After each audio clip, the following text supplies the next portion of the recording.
Hey guys, it's Lady Raven, the Wild Witch again. I made a boo-boo yesterday, so this is why I wanted to record a new video. And first of all, in my defense, I'm still recovering from COVID, so my brain's not all there 100%. But um, yesterday we were supposed to talk about the Capricorn super full moon that's coming up, and instead I talked about the Capricorn new moon, which is not coming up.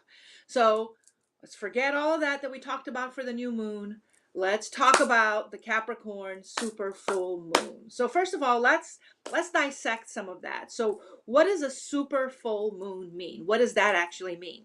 So what that means is that the moon, the reason why it looks so big in the sky is because it's a lot closer to us during that time.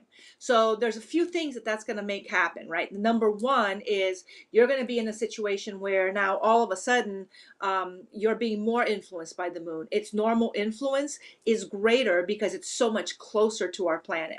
Number two, we know for a fact that especially in our planet, the thing that the moon affects the most is water, right? Tides, things like that.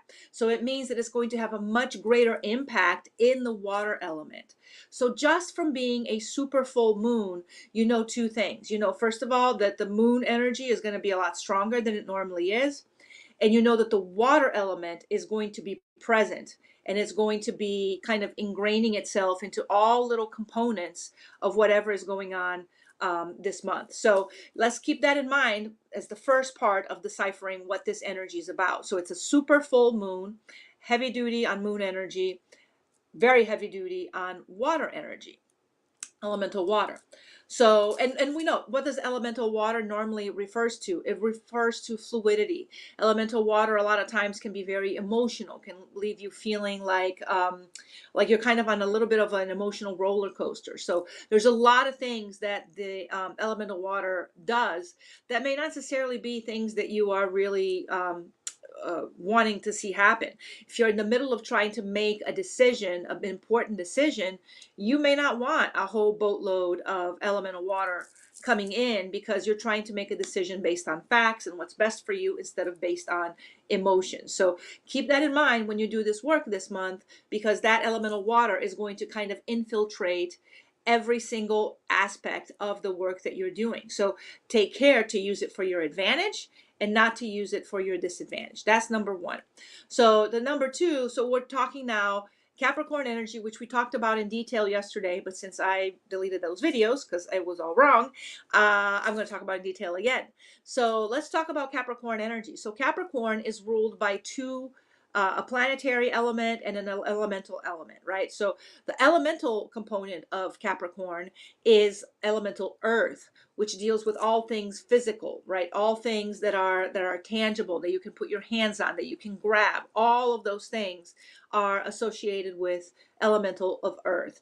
So now you're going to have two elements that are going to be present during this moon energy. You're going to have elemental water and you're going to have elemental earth. Both of those are going to be combining into it. The planetary correspondence for Capricorn is Saturn. And as we talked about yesterday, and once again, I'm going to talk about it again because I deleted it. So as we talked about yesterday, Saturn, there's a lot of misunderstanding of what Saturn energy really is. So if you're very much into witchcraft, very, very deep into witchcraft, and you probably associate immediately the planet of Saturn with bindings, with banishings, with putting an end to things, with grounding things and blocking things and all of that. So you would think, well, this is a planet that's going to put a stop to everything. That is a side effect of what Saturn does. It's a very small part of what Saturn actually is about. So what Saturn does is that brings order to chaos. That is its main component. Now, the binding and the banishing and all of that can happen when Saturn is not balanced with anything else, right? So right now, if we have just Saturn, we have nothing else, those are the components that are going to come in more heavily. If Saturn is balanced, and in this month, keep in mind, we're talking about the moon. So you've got moon energy and Saturn working together. So Saturn brings order to chaos, which means it's going to say, okay, maybe you're feeling emotional and let's bring some order to these emotions, give you a little bit of clarity. That's one of the things that Saturn can do. As most of you may know, Capricorn is the ultimate manifestation sign because Capricorn is very, very good about sorting through the BS and really understanding what it is that what it takes to make something happen. Capricorn is a planet that is a sign of work. It's a sign of putting your nose to the grindstone. It's a sign of getting it done. So it's going to bring both of those components, right? Capricorn excels in business, in financial matters, and all of that. So a super full moon in Capricorn is going to be, first and foremost, a fantastic manifestation moon. That is going to be a wonderful, wonderful part of that. So a manifestation moon, what does it mean? It means that you can get your thoughts together to put it into place, to manifest something that you need in your life. So how do all of these energies work together to bring in that manifestation, right? So first thing that is going to happen is, so you've got elemental water, which is going to be a little bit of emotional thing. So if you're trying to manifest, let's say, an improved relationship with family members, if you're trying to manifest a new relationship for yourself, water element is going to be very helpful in kind of bringing all of those things together. Then you have the earth element. The earth element is going to be good for manifesting tangible things. So manifesting financial gains, manifesting maybe a new business, maybe improving the business that you have right now, maybe manifesting a promotion, a new house, a new car, all of anything that you can take and hold in your hands, even health, because your body is physical and it's tangible, right? So you can manifest good health if that's what you're in search of. So you're going to have the emotional energy that is going to come with water, and you're going to have the solid grounding physical energy from elemental earth. So those are the two energies that are playing. Then on top of that, you're going to have working with Saturn. Sorry, lost train of thought there for a minute. You're going to have working with Saturn. And what is that basically going to bring you? It's going to bring you some order and some balance to all of this. So you have earth and water, and then you've got Saturn energy that's going to fine tune the energies of both of those elements, because generally that's what planets do. If you look at the big correspondence chart, if you were to take the big chart, you're going to cut it into 4 pieces first, and then those 4 pieces are going to be your primary correspondences, and that's going to be earth, air, fire, water, right? Those are your big correspondences. Now they're very broad. If you think about what water covers or what earth covers, it covers a whole plethora of things, right? So when the planets get brought into that, it's almost like taking that big giant slice and slicing it into thinner pieces. And then each one of those thinner pieces is going to be a planet. So what's going to happen is the planet comes in, it's going to be able to take that elemental energy that it's working with, and it's going to tweak it and fine tune it for whatever it is that you need for it to do for you. So when you have a planet like Saturn coming in and tweaking elemental water, what it's going to do is it's going to keep you from getting all emotional and batshit crazy. It's going to keep you from doing that. It's going to keep you from getting completely detached and unemotional, because once again, it's seeking balance, right? When it comes and connects with the element of earth, one of the things that it can definitely bring in your life is a feeling of being balanced, of maybe work-life balance, of taking time to nurture yourself as much as you put in terms to work, to get your work done. So those are the things that it's going to bring in as well. So, and then you have super full moon. So moon is a divine feminine energy. Moon, a full moon, generally it talks about primarily with mother energy. It's a great energy for illuminating things in your life, for trying to make decisions about like, I have so many options. Which option should I choose? Or it's a good protection energy that comes in. It's a good energy to do offerings, to really focus on what is my next path in life. So you put all of that together, and this full moon is going to be a moon that's going to help you with all types of manifestation. It's going to be incredibly helpful for relationships, for healing broken hearts. If you have something where you spoke too harshly to somebody, or they spoke too harshly to you, and you're looking to kind of rebind that friendship, this is going to be a good time to do that work. It may require some inner work, right? Use the illumination of the moon upon yourself to say, let me illuminate parts of me and see what is my role in the current situation that I'm in. When you're outside of the full moons, parts of you may be hidden. You can't hide anything in the full moon because it's complete and total light. So you step out and say, okay, let's illuminate this. Keep in mind, make sure that you're ready to see what you're going to see, because it's just illuminating and then falling apart once it's all illuminated, not very helpful. So make sure that you illuminate something. And then once you are aware of what you see, you say, okay, now I can choose one of these things to work on them.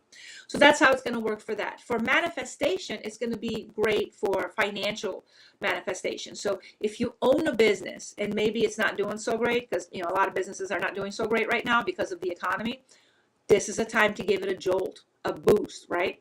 If you are trying to get a promotion at work, this is the perfect time. I want a promotion or I want a raise. If you're working towards a raise, let me manifest that promotion or that raise. If you are thinking about launching a new business, Capricorn energy is a fantastic energy to use in business launch. Capricorn is unafraid. Capricorn is ready to do the work. There's so much positivity when it comes to doing business work with the energies of Capricorn. And then you're bringing that divine feminine energy in, which is going to make you go and start the work, but from a place of truth and honesty and kindness, not just as a money hungering, profit wanting kind of thing. It's important for a business to be sustainable. It has to be something that feeds your soul, and then it's going to feed your wallet, right? So if not, you might as well just go get a job. So if it's going to feed your soul, and the reason why it's so important to feed your soul is because a lot of times when you own your own business, you are doing 15 times the amount of work that you would normally do at a job, because you have to do everything. And you're probably not getting paid as much, at least in the beginning. So it's important to engage in something that you know is going to feed your soul, so that every minute that you're doing it, you're not dreading it. You're excited about doing it because it's something that's really important to you. So if you are looking at starting your own business in that way, Capricorn energy is fantastic to get that energy moving and to say, okay, let's figure out what are the things that are important. What do I need to do practicality wise? Who do I need to reach out to? Do I need a website? Do I not need a website? All of those. And Capricorn is going to help you with that. But let's say that not only do you don't even have, you want to launch a business, but you don't have a clear view yet of what you're going to do. No worries. This moon energy can help you to bring that plan into focus. Because remember, full moon is illumination, right? So you have the energies of Capricorn, manifestation, water, and illumination coming to bear on this one. So you're going to have all of this illumination coming in to whatever it is that you're doing, and you're going to be able to say, okay, so this is where I want to get to. I don't have a plan. I don't know how to get there. So take advantage of this moon energy to be able to do your plan. So how would you do that? So let's say you're trying to come up with a plan for something, either for a business or for a project at work that you have to do that you know is going to impress your boss, or even for a personal project, something that's really going to be great, but you want to manifest it. You want it to become a reality. One of the great ways you can do that is you can get a manifestation candle. You can buy, there are plenty of places that have, themed manifestation candles. I'm going to recommend, if you have not checked it out yet, the Intuitive Owl. The Intuitive Owl, a friend of mine, is her candle company, and hands down some of the best intention candles that I have ever had. And I have one I'm going to be using tomorrow. It's an Intuitive Owl candle, and it's for abundance and prosperity. I'm going to use it for my business. But if you're looking at manifesting something, she's got many different themes. She's got, abundance and prosperity. She's got clarity. She's got grounding. She's got all kinds of stuff. But if you don't have one from her, you can grab any other candle that has a manifestation feel to you, or you can grab a white candle, or you can grab a green candle. Any one of those will do. As you sit down to do the work, what's going to happen is charge that candle. You can use a manifestation oil, an elemental earth oil, anything like that will work. You charge that candle with the intent of, I need clarity. I need a plan of how I'm going to make this happen for myself. So you charge it, you light it, you sit down on your desk, and at this point, your desk is your altar, because you're going to be doing some work. This is going to be a working ceremony, not necessarily a spiritual ceremony, so to speak. So you're going to light your candle. You're going to bring everything you need. You're going to set out, a few hours to yourself where you're not going to be disturbed, and you're going to lay it all out in front of you, and boom, you're going to start the work, and you're going to start planning and asking, working with the energy for the month to be able to really capture what it is that you need to do and give you some clarity and insight of where you need to go. That is one way to work with this energy this month. Another way to work with this energy is gemstone grids. I mean, gemstone grids are fantastic for a lot of things, but they are particularly good for working with manifestation energy. So you would normally, what I like to do in a grid like this is I like to take a picture of what it is I'm trying to manifest. So if I'm trying to manifest, let's say I want to find a new house, I want to move, and I haven't found the house that I want yet. Well, I don't want to move, but in case I wanted to move, right? So what I'm going to do is I can go on the internet and I can find a picture of the house that I would want, like my dream house. And then on that picture, I would maybe write either on the back of the picture or in the front, if you want to, all of the things I'm looking for in the house. I want it to have a big yard. It needs to be fenced in. I want upgraded bathrooms. I want, the kitchen to not be a disaster. I mean, all of the things that are important to you. I want my price to be X amount of dollars. I want my interest rate to be, everything that's going to bring that house into manifestation for you. You write it all down on that piece of paper, and then you're going to do a grid on top of that. And crystals that are going to be great for doing grid work. I feel like I'm falling back. There we go.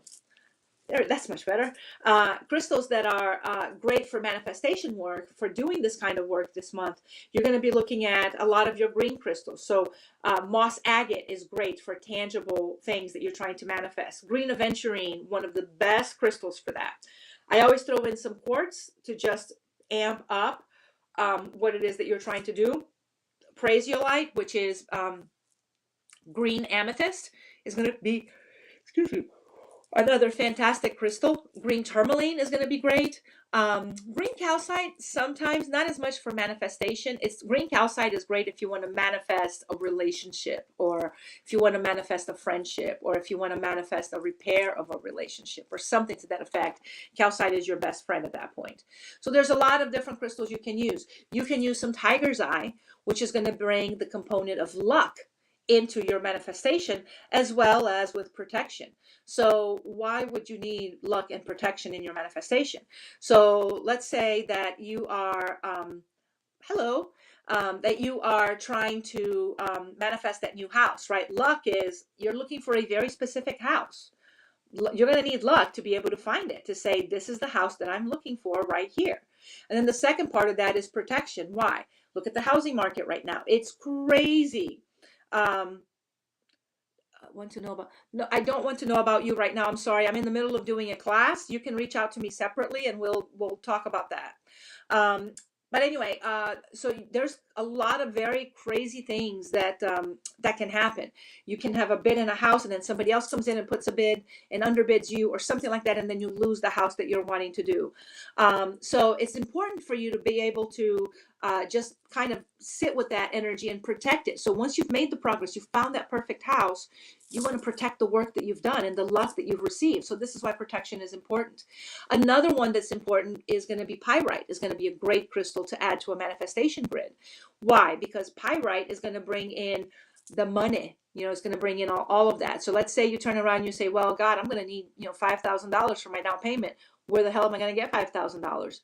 Bring in the pyrite to say, part of manifesting a house is not just finding the house and having the house at the right price, but manifesting all of the supporting things that I need to get that house, which means my savings, which means my mortgage, which means a low interest rate, which means all of those things. So when you create a grid for manifestation, you want to take into effect not just the thing that you're manifesting, but you also want to take into effect what are the other components that are going to need to happen and to come into play in order for my manifestation thing to come true. So that's one way that you could do it. If let's say you're trying to manifest a business for yourself or improvement in your business, and you don't want to do grid work, so just a simple candle spell can work with that. So I like to use tarot cards for visualization. So cards with pentacles are excellent for financial visualization, especially if it's work related. So you can take all of the cards, pentacle cards that show somebody working with the pentacles or displaying the pentacles to others, because those cards are going to bring about that imagery of saying, okay, I'm going to manifest this product and I want other people to want to buy my product, right? So that's the energy that you're bringing in. And so you could do those cards, and you're going to set those cards in a, you can either set it in a half moon shape or a 4 shape around your candle, right? You're going to take either a green or a white candle. You're going to anoint it in your manifestation oil. You're going to put it at the center of your altar. And then you're going to take, if you end up with 4 cards, you can put one above, one below, and one left and right of your candle, making basically a 4 equal armed cross. Or you can just put them as a half moon shape. If you have maybe 3 of them or what have you, you can put those on top. If you only find 2 of them that call to you, no problem. You can just put them side by side. And if you find only one that calls to you, that's fine. You can just put it on the bottom and put the candle on top of it. And that's going to aid you in that manifestation. Charge the candle, light it, and sit with it for a while. Look at that card. And as you see that card, let the imagery of that card come through to you to tell you, this is, this is what I want. This is the details of what I want. This is the feeling I want to have as I'm creating the product and as I'm sharing it with other people. So there's a lot of excellent ways that you can use this manifestation energy tomorrow. So with that being said, that's all I have for Super Full Moon and for manifestation work. There's a couple of things. Tonight at 6 p.m., we are going to have a live sale on our either Facebook or YouTube account for tools for your manifestation moon, right? I'm doing a test right now to see if this thing is going to be streaming to Instagram. And if it is, I am going to try to do the same thing for tonight when we do the live, and then the live will also be on Instagram. I'm not making any promises. It's going to depend on whether or not this works. And then number 2 is tomorrow night at the Wild Academy. And to sign up, you go to www.wildcommunity.com, wild with a Y. We are going to have a community ceremony that's part of our Witches Roundtable. So Witches Roundtable, we have it once a month. And it's for people to come together to support each other and whatever is going on in your life right now, to really form a community and a web of support around each one of us. And that's part 1 of the Witches Roundtable. Part 2 of the Witches Roundtable is working on on a ceremony of some kind. And this month we are going to be working on manifestation, particularly a manifestation grid combined with candle magic. So I would love to see you there. If you want to sign up for that, it's only $10. It's going to last probably around 90 minutes, maybe 2 hours, because it depends on how long the first part of it goes. But it's always fun, and it's kind of like being part of a coven without actually being part of a coven, because we all are doing the work together in our own individual altars, but we're all still connected, and we all can pool our energy to make each one of our works more successful. So, once again, I'm so sorry about yesterday. My brain is just not functioning yesterday. So I deleted all of those videos last night, and I'm going to repopulate them with the correct video that you just saw here today. So I apologize. I am human. I do make mistakes. Actually make a lot of them. So thank you so much for joining me today. I hope to see you guys at the live tonight, and I hope that I'll see some of you tomorrow night at our manifestation ceremony for the roundtable. All right, guys, take care. I hope you all have a fantastic week. Bye-bye.